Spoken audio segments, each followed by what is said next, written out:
They say you're supposed to be eating salad, but I don't think they mean like this. This is the best. They call it the Scala salad, and once you try it, you'll understand why it's gone viral. You need 1 head of iceberg lettuce, shredded.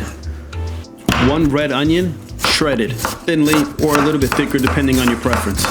Put it in the bowl. Now make sure you use the big bowl. Don't make the mistake that I made. But make sure you slice your salami thinly. Put it in the bowl. Then go ahead and put your chickpeas. Wash it, drain it, and put it in. Now go ahead and shred some mozzarella cheese and put it in. It's about 1 cup. Get a mason jar and get 1/4 cup of red wine vinegar and add 1/3 cup of extra virgin olive oil. Add some Dijon mustard. Give it like 2 squirts, a tablespoon or 2. Add a pinch of pepper and a pinch of salt. And add a 1/4 cup of Parmesan cheese.